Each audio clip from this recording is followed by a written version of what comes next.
দিগন্ত বিস্তৃত জলরাশির বুকে নিঃসঙ্গ দ্বীপের মতো ভেসে আছে একটি বাড়ি। চারদিকে অথই পানি আর ওপরে নীল আকাশের ক্যানভাস। এটাই নাজমা খাতুন ও তার ছেলে অসার মিয়ার পৃথিবী। এখানে নেই জীবনযাপনের কেনাকাটার ব্যস্ততা বা জমকালো আয়োজন। আছে কেবল ঢেউয়ের তালে মিতালি করে বেঁচে থাকার সংগ্রাম আর এক বুক মমতা। সুনামগঞ্জের টাঙ্গুয়ার হাওরের অথই জলের মাঝেই বসবাস তাদের। চারপাশে শুধু পানি আর পানি, কোথাও পা ফেলার জায়গা নেই। এই নিঃসঙ্গ বাড়িটি নাজমা খাতুনের। মা ছেলে মিলেমিশে সংসার। বছরখানেক আগে মেয়েকে বিয়ে দিয়েছেন হাওরের অন্য এক গ্রামে। আমার বাড়ি একবার হাওরের মাঝখানে, এনে তো চলাইরা সমস্যা, এর কারেন্ট নাই, অন্ধকার রাত্রে, মেঘ বৃষ্টির দিন, আর সাপ বিছুয়ায় বাড়ি ঘরে উঠে।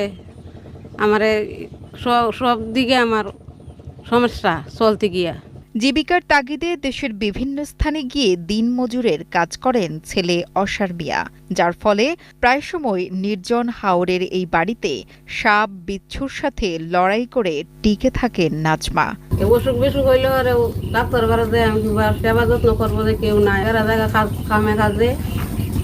এখন তো বাড়িতে একলাই তেমন লাগে। টানা সপ্তমবারের মতো বেস্ট টিস্যু পেপার ব্র্যান্ড হিসেবে স্বীকৃতি পেয়েছে বসুন্ধরা টিস্যু। বিয়ে করে দ্বিতীয় সংসার পেতেছেন নাজমা বেগমের স্বামী।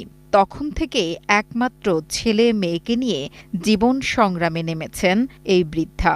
কখনো হাওরে মাছ ধরেছেন, কখনো লোকের বাড়িতে কাজ করে বড় করেছেন সন্তানদের। বর্তমানে সংসারের বোঝা এখন চেপেছে একমাত্র ছেলের কাঁধে। বাজার অনেক দূরে, সপ্তাহে একদিন বাজার করি, খুব কষ্ট হয়। আমি আবহাওয়া মানুষ, সবসময় বাড়ি থাকতাই না, কাম কাজ করন লাগে, জায়গায় টাঙ্গাইল টুঙ্গাইল। আমার মা তাহেল হেলে বাড়ি, আমার বাড়ি কারেন্ট নাই, ঋণ করে একটা সোলার কিনছি, কিনা এই সোলার চলতেছে বাড়ি।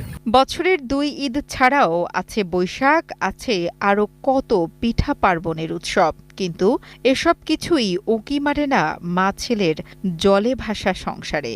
বলা যেতে পারে এ যেন পদ্মা নদীর মাঝি গল্পের সেই জেলে পল্লীর প্রতিচ্ছবি। আল আমিন সালমানের পাঠানো তথ্য ও ভিডিও চিত্রে ডেস্ক রিপোর্ট,